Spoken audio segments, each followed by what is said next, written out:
What's going on, everybody? What's going on? Welcome to another Lion's Den with Seth. Y'all, my name is Seth, and I am glad to see y'all here. Happy Sunday. Yes, like Larry said, y'all, happy Sunday. Listen, this is a great time.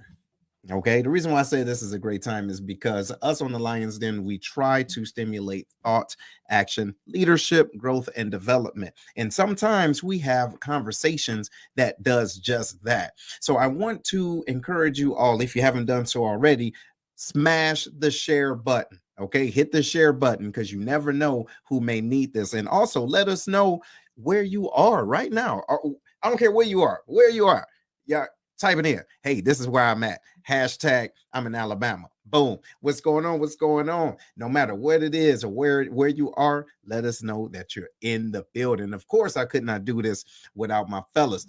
What's going on, Larry? How you feeling, bro? Hey, man. I'm chilling, man. Sunday, I'm looking out my window now as I talk to you, and it looks lovely out here. I'm kind of enjoying this spring weather right now. It's about time, man. It seemed like Mother Nature had a little hissy fit, like she didn't know what she wanted to do. You dig what I'm saying? I ain't shout out to Maryland, but you know what I'm saying? What's going on? Yeah, but hopefully it stays a little bit more consistent. That's all I ask for is I'm happy with the 70, 75-degree weather. I can take that. You can take that. I feel you. Other than that, your weekend is good, bro. Good, bro. Went to the Cardinals game on Friday. Represented, had a good time. It's a beautiful stadium. You should go, by the way, if you haven't. I'm telling you right now. Go check them out. And then Saturday, man, I didn't really do a whole lot. I volunteered at the commissary raising money for the senior enlisted induction ceremony coming up for those newly selected master sergeants. And just did some chores around the house, man. Just relax. Trying to do my part. It don't sound like you did too much chillaxing. You know what I'm saying? But no, that's dope. That's dope. But look, we see Brooklyn is in the house. Love that. You know what I'm talking about. Yo, what's going on, Will? How you feeling? What's going on, big dog? All right. How's your weekend? Hey, I'm feeling like Herm up in the car, man. This show dedicated to my man Herm, who was notorious for doing the show from the whip. No, man, everything all good, brother. At Mom's crib, got the opportunity to go out to Home Depot with Moms, and as you know, my mom, she love these flowers. I feel like a slave in a new millennium right now today, but it's all worth it. Goodness gracious.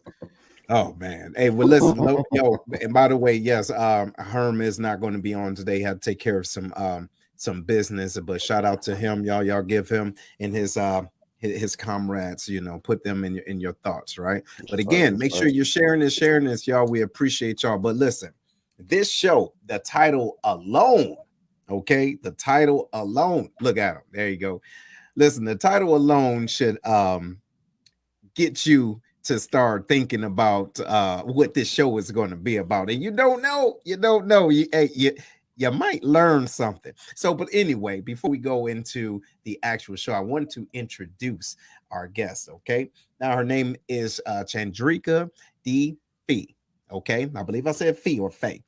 I'll let her fix that. And I do apologize if I jack that on up. Anyway, she's an ordained reverend, and she's an outdoor enthusiast and triathlete, which is super dope, and a wellness coach by profession, and a partner with W Brand Publishing. And she actually released her debut book, Lord, I Don't Want to Die a Christian. Yo, I'm not going to go too deep into this. I want her to tell her own story. Ladies and gentlemen, y'all give it up for Miss Chandrika.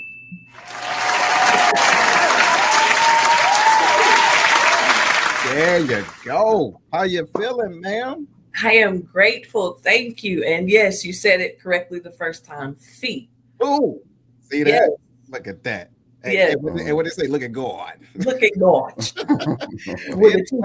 Hey, so look, welcome to the den. Just tell our audience a little bit about yourself, if you don't mind. Well, you did well to do so. I'll add, I have a degree in biblical studies. Ray, I was born into a Christian family, born into a Pentecostal Church of God in Christ, Christian family. I say I was born a Christian. I wasn't introduced to it. I was born to Christian parents. I was born just as much a Christian as I was born Black. And so I only knew Christianity, and I aimed and pursued the collar. And so I did. I got my degree in biblical studies. I was a licensed minister before moving from Oklahoma to Georgia. And then from Georgia, I moved to China, taught and lived in China for 2 years. I was there to change China. I was there to convert Chinese college students and thereby convert their families, and thereby convert generations. So I was there to change China. Listen, And, China, a whole country of billions. Are you listening? Yeah. Hey, she said, "Hey, I was there to change China, right? To get them on code." Is that what you're saying? That's exactly what I'm saying. I was there to change a nation, honey, and a nation changed me. I know. Right on, right on. So that's actually a good transition because that's where I wanted to start with you today. I want to talk about how China changed you in contrast to you changing China. Can you get into what led up to you writing this book? Well, China is a communist country. And so there were certain ways we had to carry ourselves. We couldn't, there was so much about Christianity that we couldn't, let me say there's so much about Western Christianity that we could not express over there and be safe. We couldn't express ourselves the way we do in Western culture and stay over there, to, perhaps even get invited back. So it was important to learn the culture, learn how to be what I believed without wearing Christianity per se.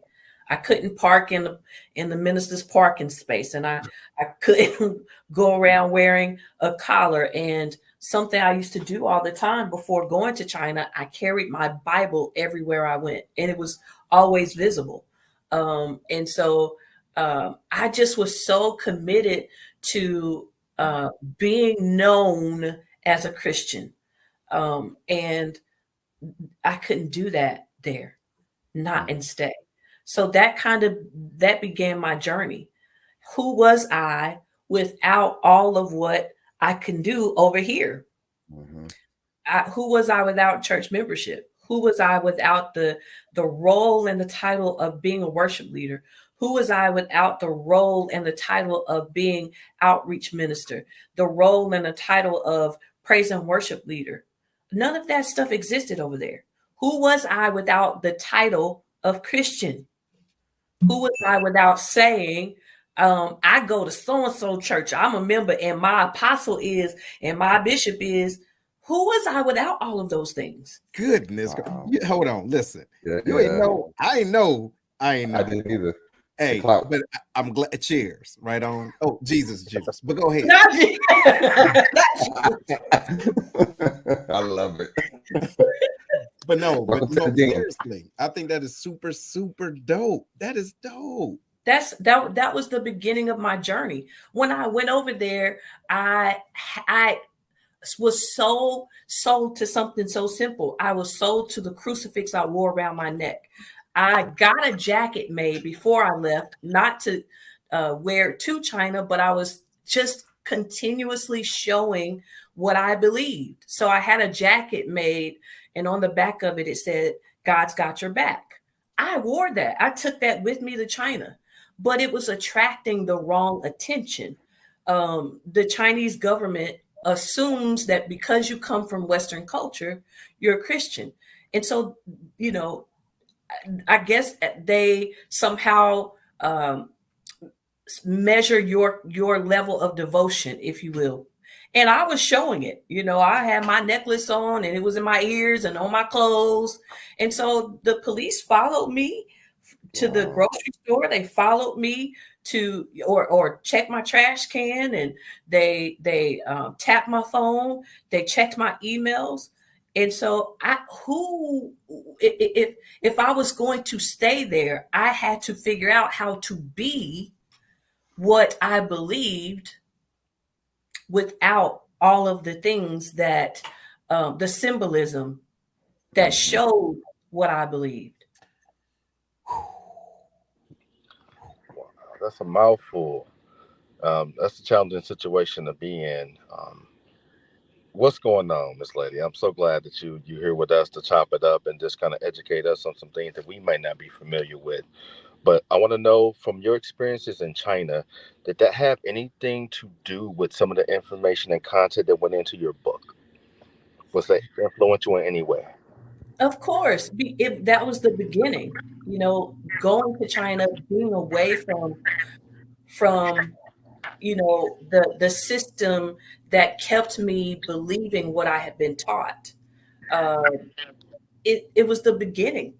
There was no Wednesday night Bible studies. There was no conferences to go to. There were no Sunday morning services to be a part of. So the beginning of my journey is of this transformation, and a lot of what I wrote it started in China. I call it my Damascus Road. Paul, the Apostle Paul, who wrote a lot of the New Testament, as he shared the story in some of his writings, he's on his way to do what Jewish people did. He was going, well, I wouldn't say Jewish people did, but what he believed he was to do as a Jew was to kill Christians. And he's on his way to change a nation. And he's knocked off of his beast.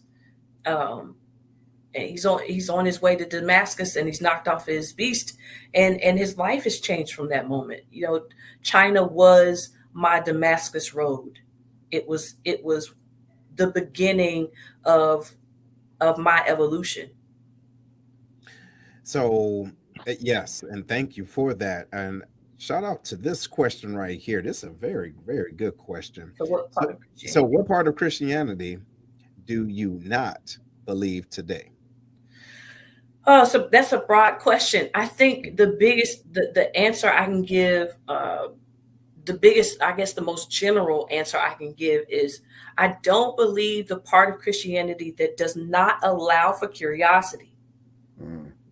I don't believe, so wherever you want to put that in Christianity, I don't believe in the part of Christianity that doesn't allow for the use of one's intellect.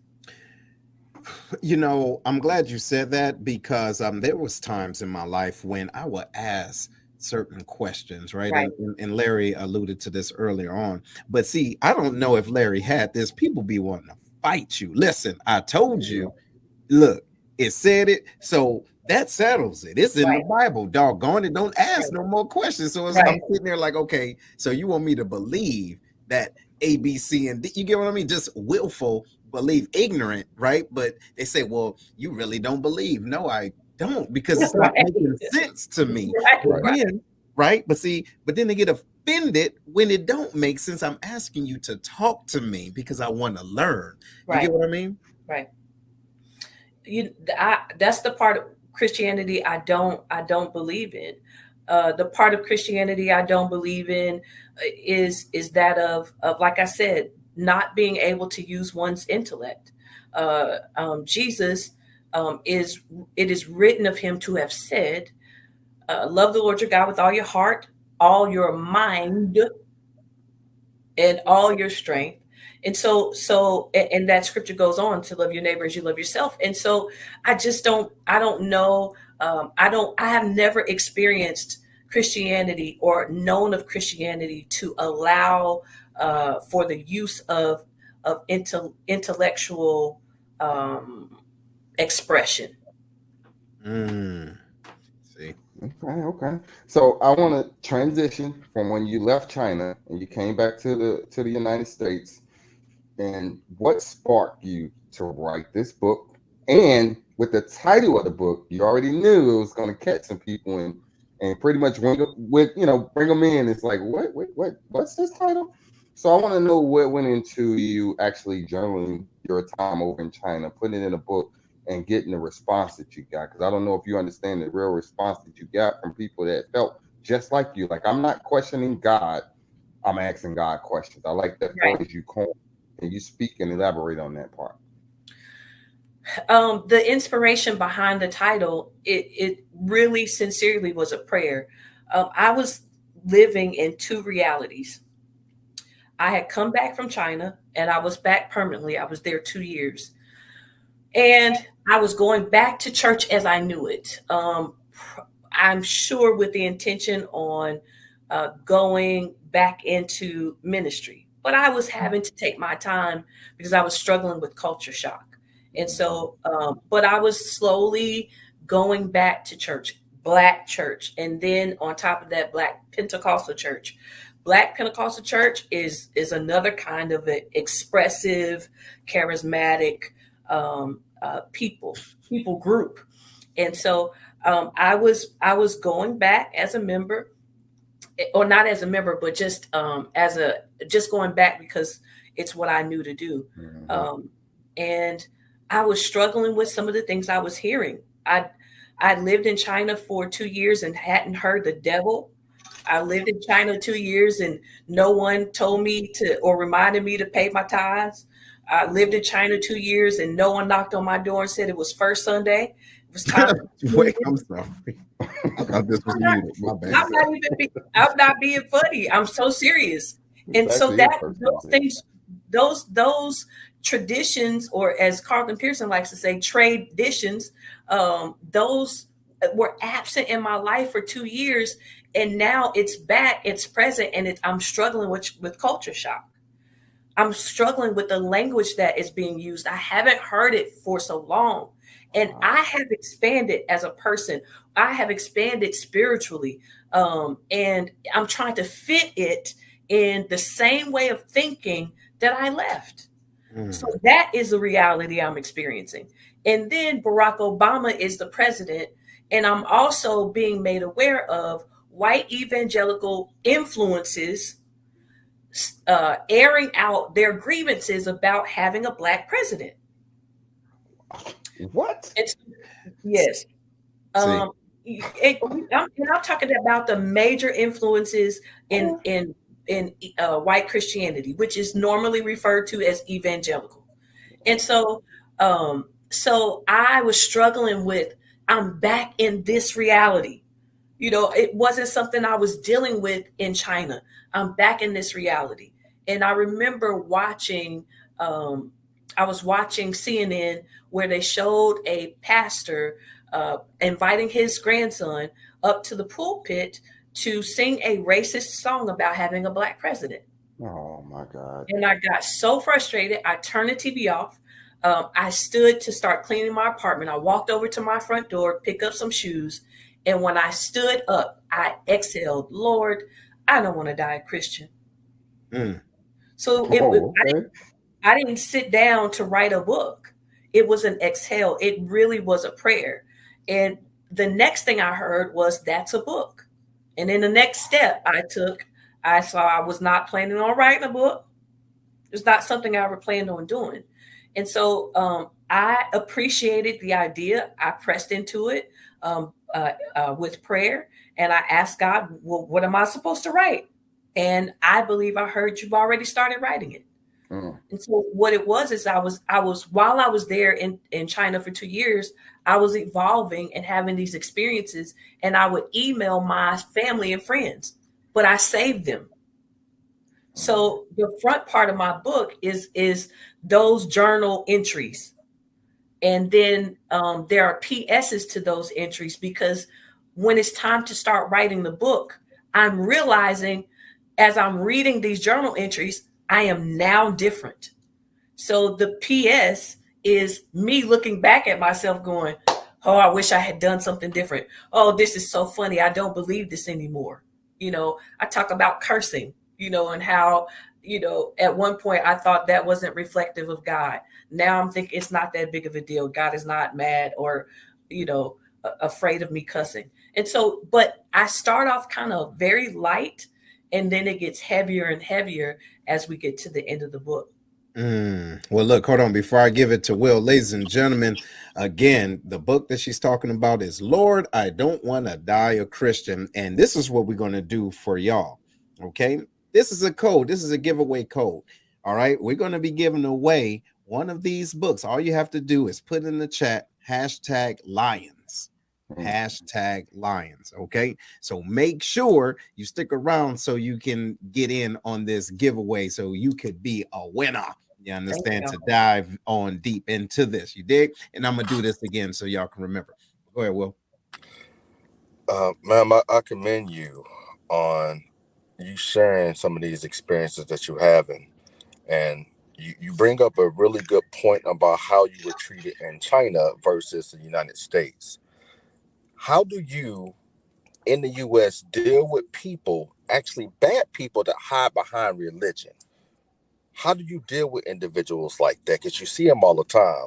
We're not supposed to judge people, but they judging everybody. They shoes, they dress, they hats.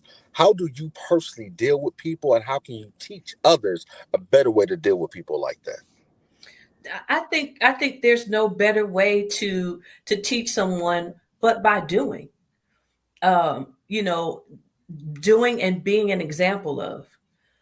Yeah, I have to be careful, because if I believe in God, I believe we all belong to him. Him, it, she, her, them, whatever.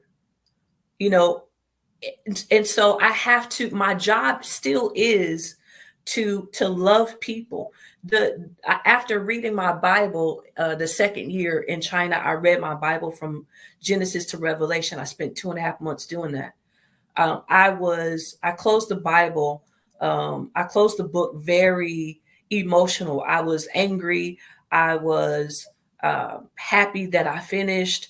I was sad. I was so many different things, mostly angry. And so a couple of things happened. One of them being, I asked God, now what?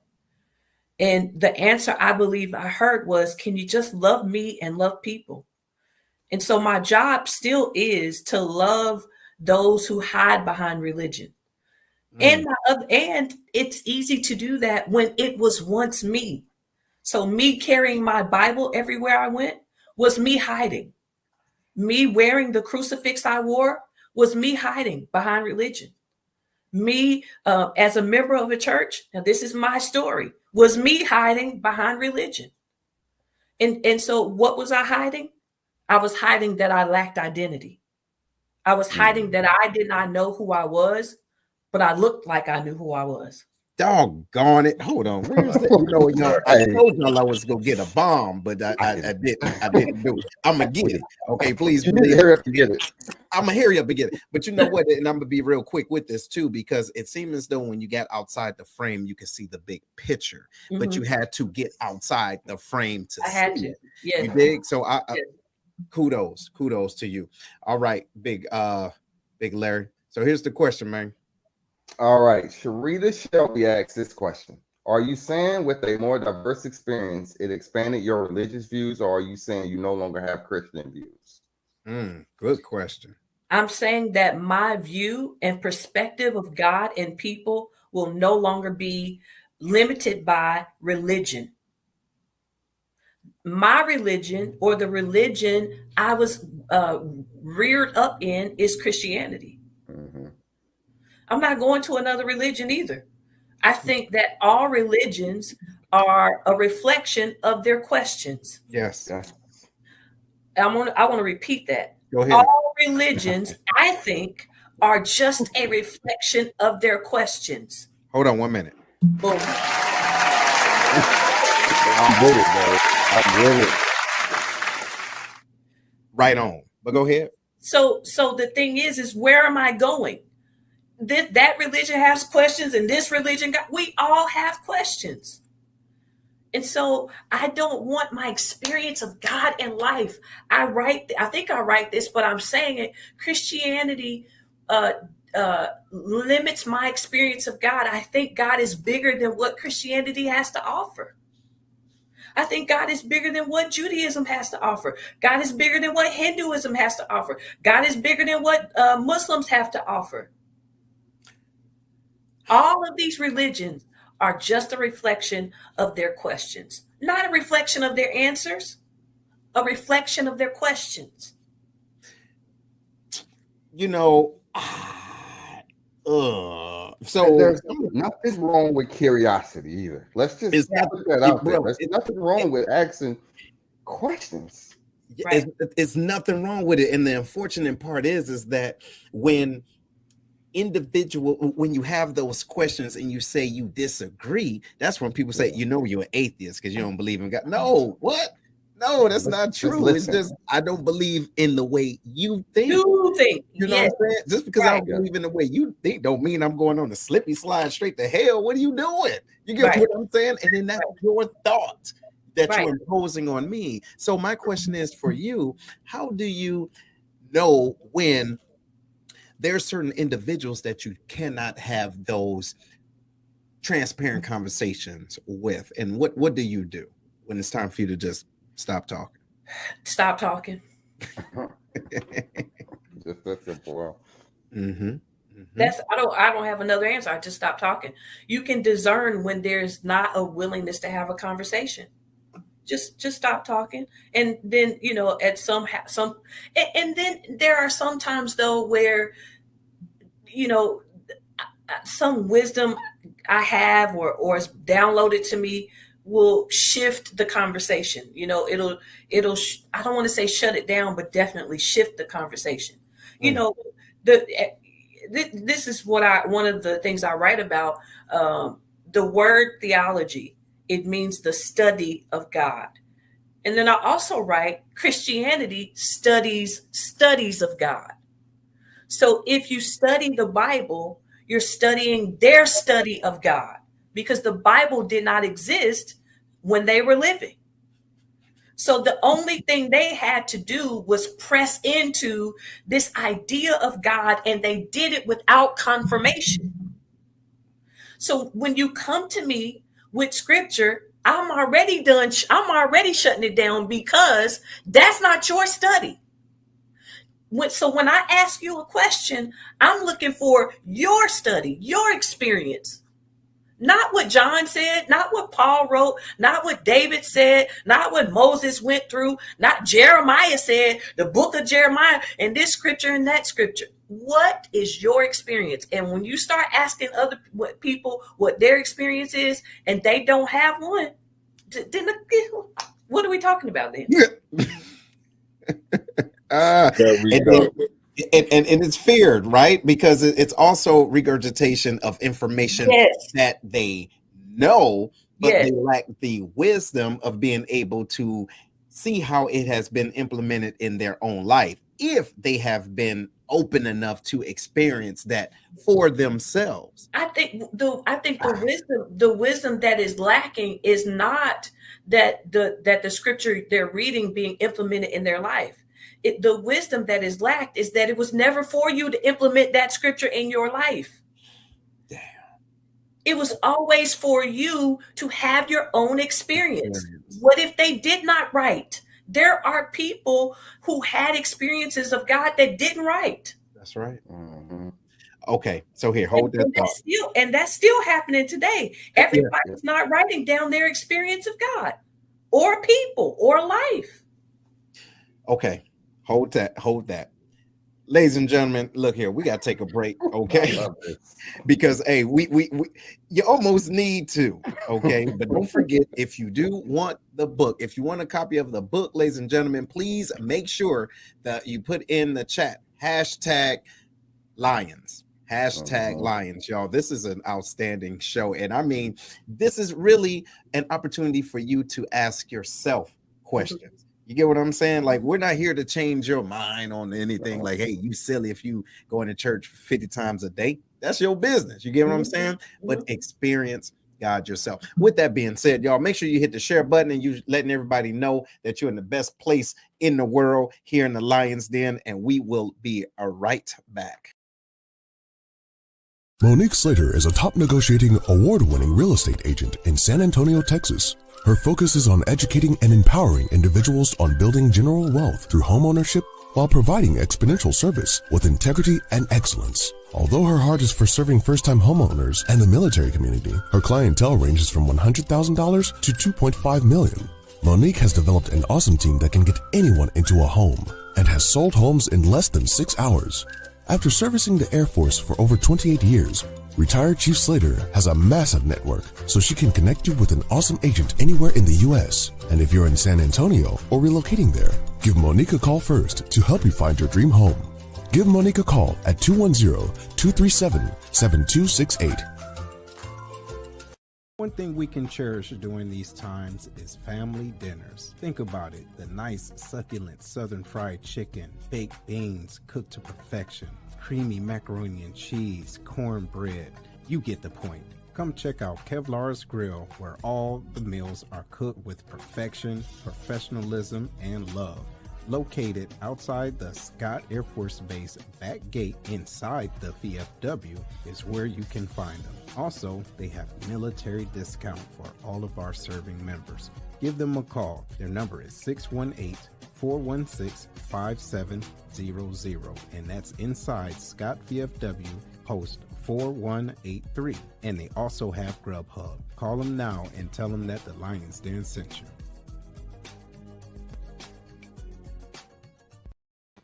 All right, everybody, welcome back to the Lion's Den. Hopefully you took some time to hit the share button, y'all, and make sure you go to the Lions Pride website so you can give a great reviews. Let us know how we doing. You know what I'm saying? Let us know if you're picking up what we're putting down. The website is the lionspride21.com. And right before the break, I said, make sure you put into the chat.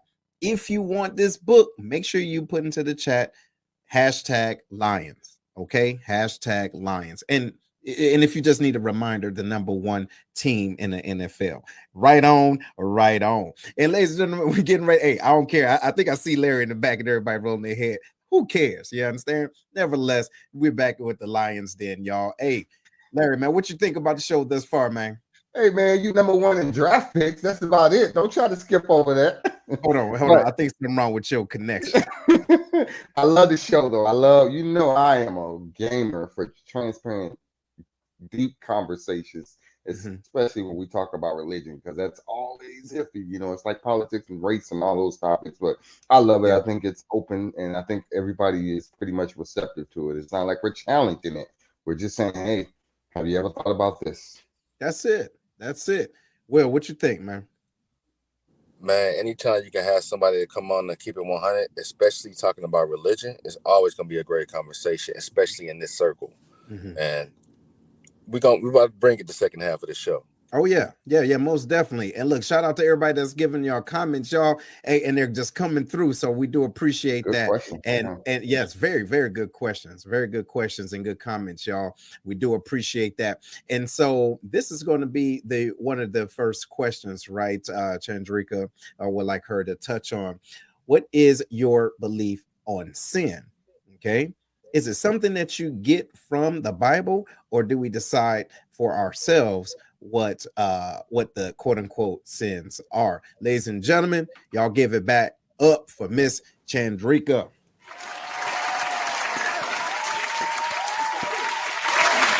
There you go. So what's your thoughts on sin? Like, who does that? Who made it up? That's my fault. First of all, he just said it was made up. I didn't say that.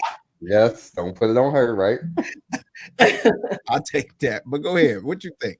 So listen, the word sin, it shows up. The first time the word sin shows up is in Genesis, when Cain and Abel are offering their sacrifice to God.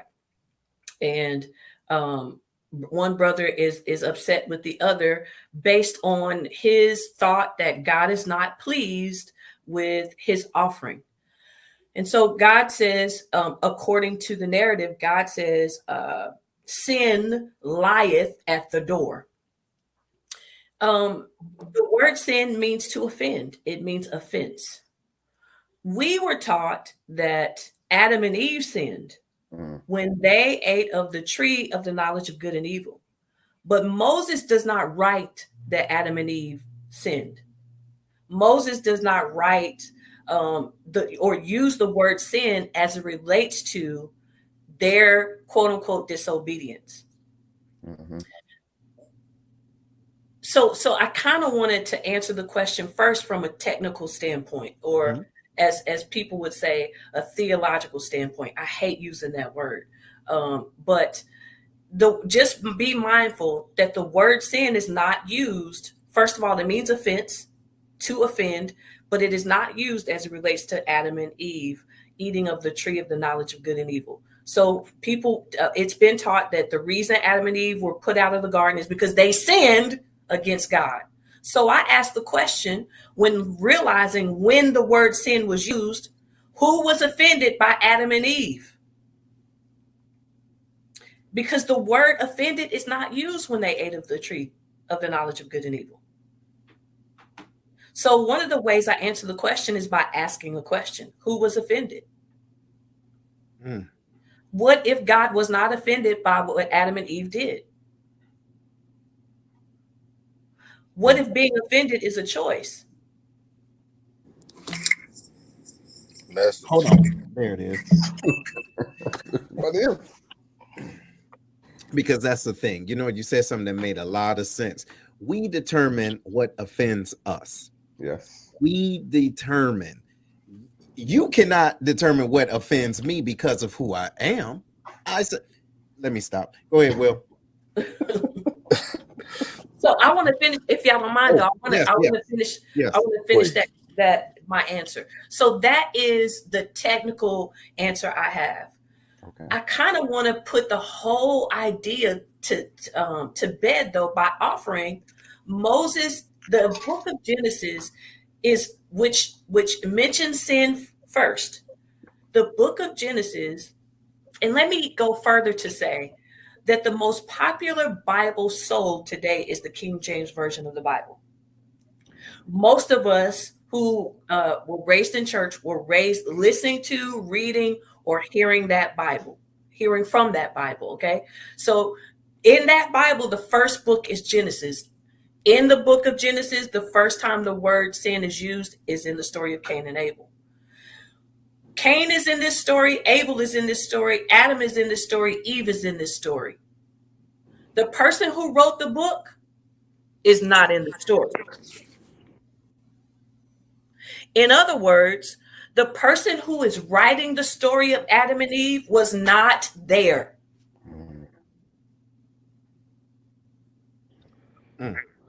So because Moses was not there, it gives me permission to ask questions, not of the story, but of how all of this works as I am experiencing it.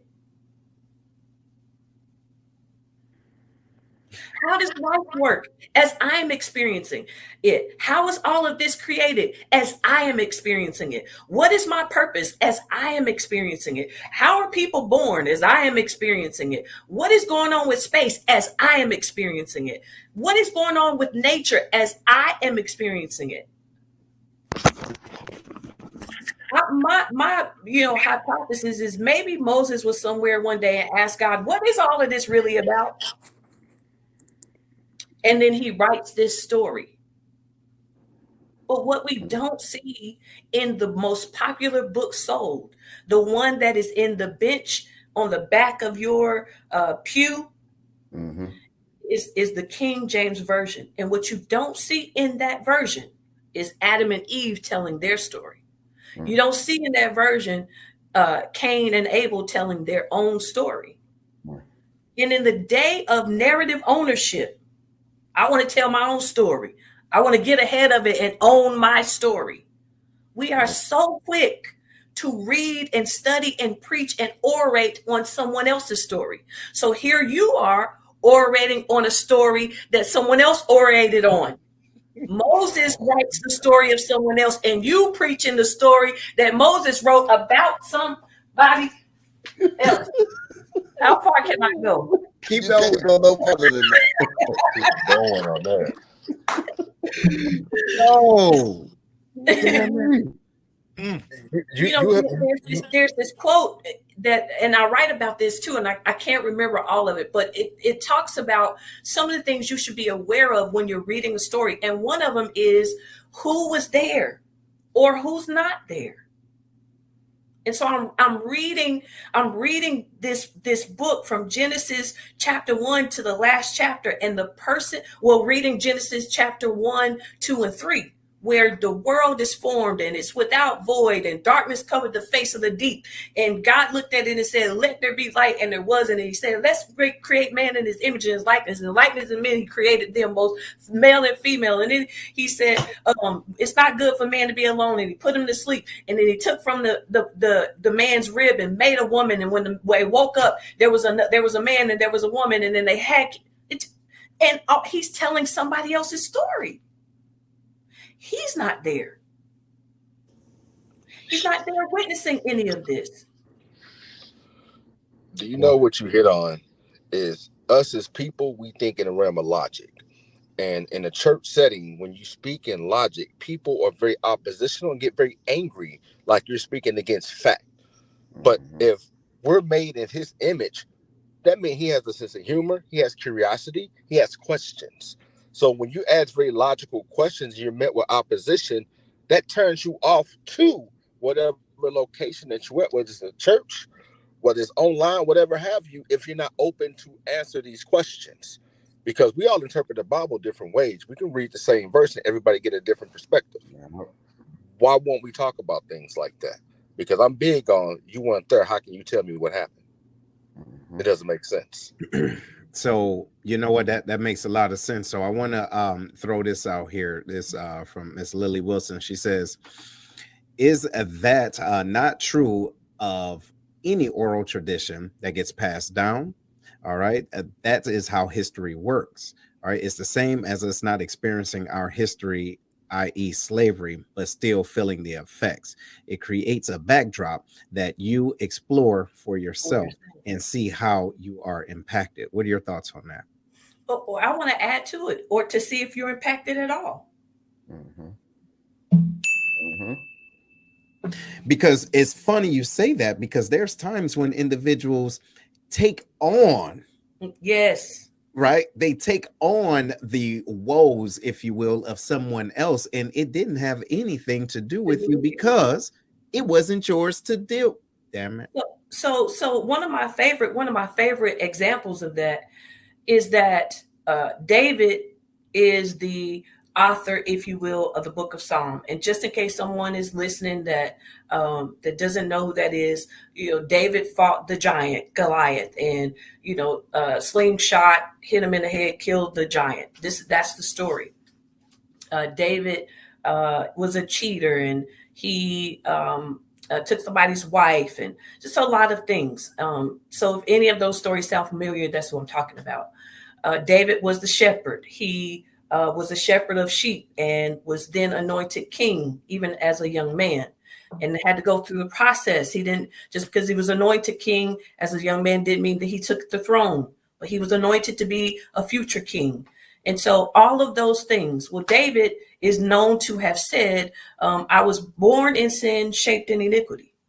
And so pastors all over the country and, all over the world are saying, we are born in sin and shaped in iniquity. We hold our ear. Oh, Lord, born in sin.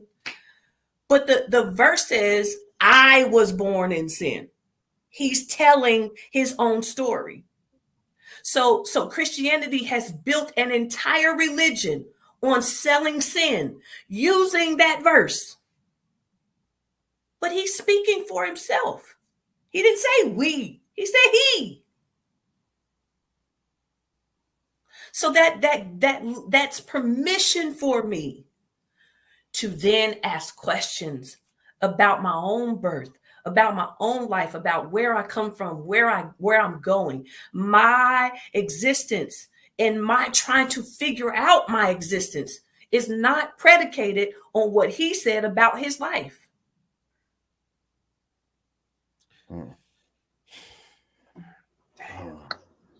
But the whole system is built on, David said he was born in sin, not we. I think some of these verses are used to manipulate the minds of the person that's listening. Earlier, you spoke about you were trying to find out who you were as a person. And Right. just like the religion, churches, or organizations, people flock to things that feel part of something. And sometimes when they get part of that organization or that thing they were looking for, they don't ask questions because they have that fulfillment. But Right. they still don't know who they are. They're adopting somebody else's belief. And I Right. think a lot of people are caught up in religion that way. I was a lot of people. A lot of people was me. As I mentioned earlier, the only difference is for me, my personal story is that I had a chance to leave it. I left and went to another country, but I was those people. I was that person that wanted to be a part of something. So when this thing came out of my spirit, this title, if you will, and this prayer, this sentiment, I already knew. When I said yes to writing it, when I surrendered to the idea, I already. Let me say it this way: You was gonna say no to a lot of stuff. when I surrendered to the idea, I also surrendered to the thought of losing friends. I also surrendered to the idea of the thought of losing family members. I knew for sure, being the oldest of 4 girls, I knew that for sure my sisters weren't going anywhere. But anybody else, you name them, you can name a certain role in the family. I would have said, "Yep, this person, mentor, mama, daddy, aunties, uncles." I come from lines, generations of Christian clergy. And I knew when I said I surrendered to the idea of this book, I surrendered to losing relationships. Damn. Go ahead, Larry. And you know what? This is another good transition because I wanted to talk about. I'm a firm believer of everything happens for a reason. And here's where I'm going with this. When I left St. Louis, Missouri to join the Air Force in 2007, my perspective prior to that was all St. Louis. That's all I knew. I didn't know anything outside of it. When I left and came back 10 years later, I've grown so much that I've looked at it and it's like, wow, if I'd have stayed here, I probably wouldn't have grown to the level I am today. And I'd ask you that same question. Do you think that it was by chance, by faith of God, that you went to China and you were sort of handicapped and taken away from your traditional things that you were used to doing in the Western part of the country? And now they're like, yeah, you can't do some of that stuff. And it really awakened that part of the brain that you probably never even thought about to get you to where you at and to get to write this book and just to transition your whole. It seemed like your whole life changed right after you left China. Literally, my whole life changed. Literally, I was again pursuing the collar. When I came to Columbus, Georgia, where I reside now, I was at least licensed. I graduated here with a degree in biblical studies. I plan to be a traditional church leader, if not pastor, and going to China interrupted all of that. Yeah. And I am so glad. I did not know there was this kind of thriving on. One of the things I say is that if you put, a stethoscope to diagnose my spiritual life, you would hear thriving because of the level of curiosity I seek to engage in. And so I go to China and my curiosity, as I like to say, inhaled because it wasn't awake before I left. And when I got back to the States, it exhaled. So I've gone from being in church every time the door opened to hiking, swimming, cycling, shooting bows and arrows, trying to figure out how to shoot a gun. Anything I can learn. I've gone to a Jewish synagogue. I have hung out at the mosque. I'm hanging out with the Unitarian Universalist, hanging out with a Buddhist nun. Just wherever I don't know any, I'm not informed enough. I'm trying to go. I'm trying to learn people. How can I love God and love people and not know people?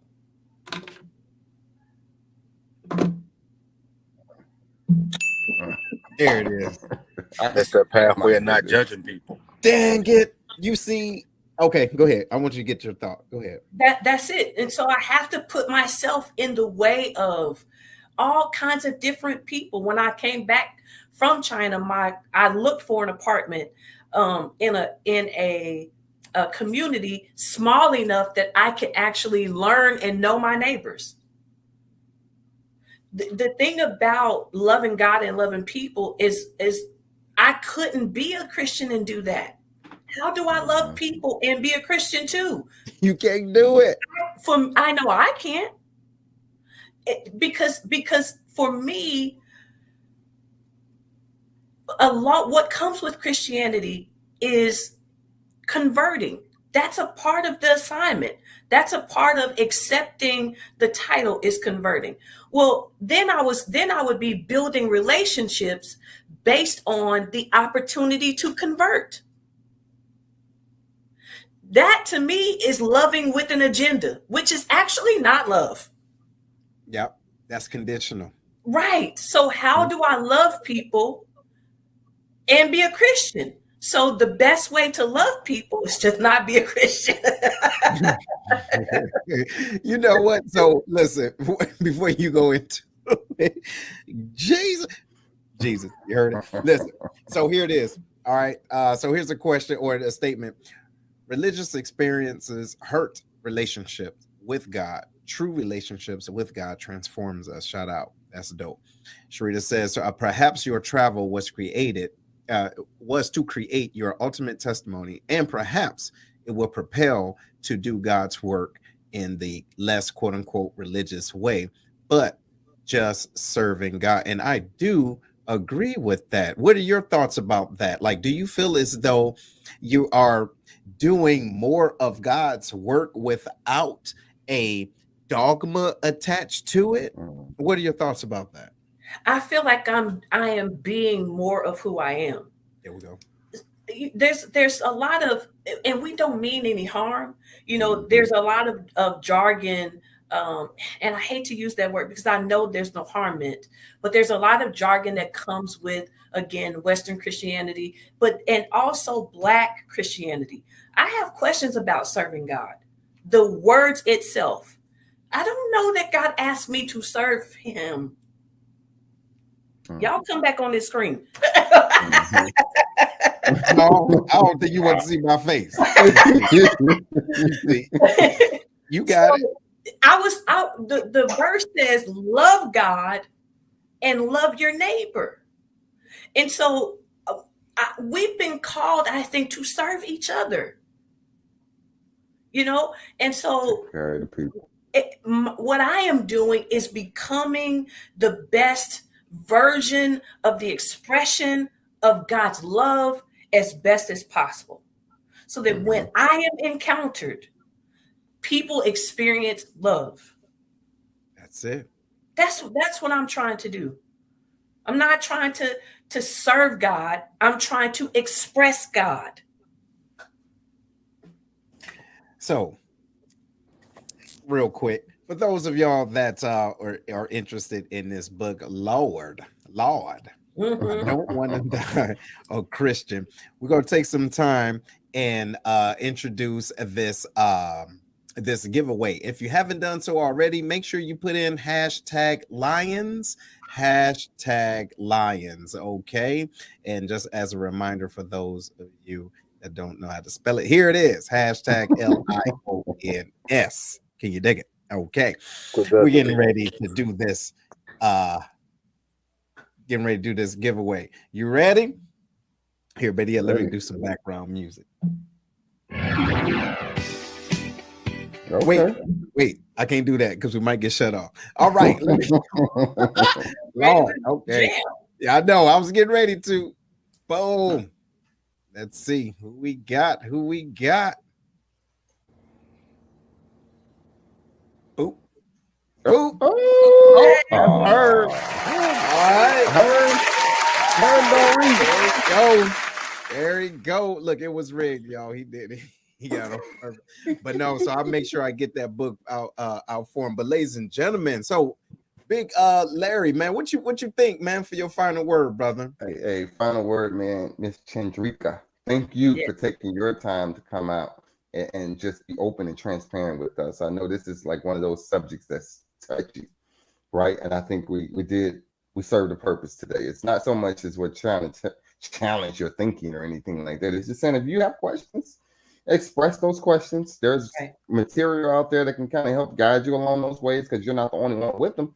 But you don't always have to follow the status quo and the tradition. Yes, there's tradition. There's nothing wrong with it. But there's also nothing wrong with challenging with questions about why we do certain things and what was said and what does this really mean as time changes. You know, it's not the 1920s. It's not the 1970s. We're in 2022.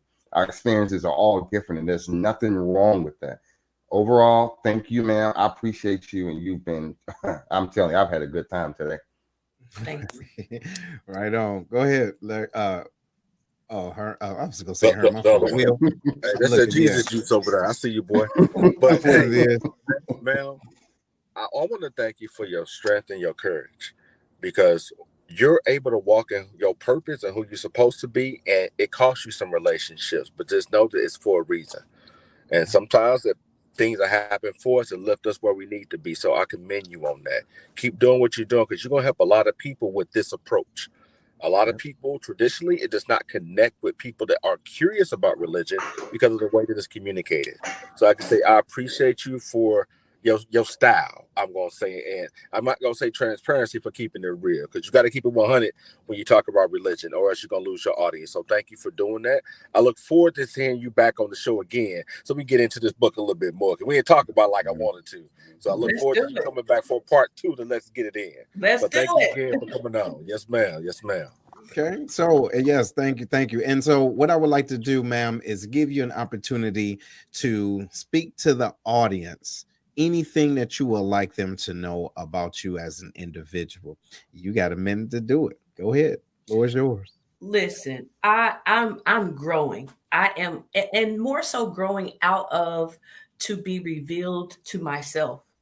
I am stripping, if you will, away the fig leaves of religion.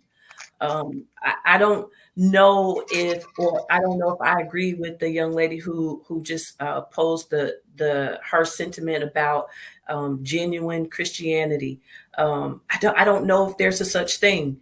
What I do know is that for me, however I experienced Christianity, it was a place to hide. It kept me from knowing me.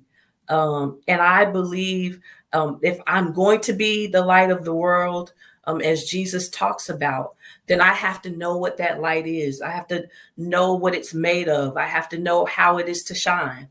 And so my encouragement is to everyone is to find or seek for your authentic self. What is your experience of God? They had their experiences of God. And so what is yours? And please know, I don't know. I've never heard where Jesus intended to start a religion or a movement called Christianity, but he did intend for us to love each other. And so that's all I'm trying to be. And if Christianity keeps me from doing that, I'm out.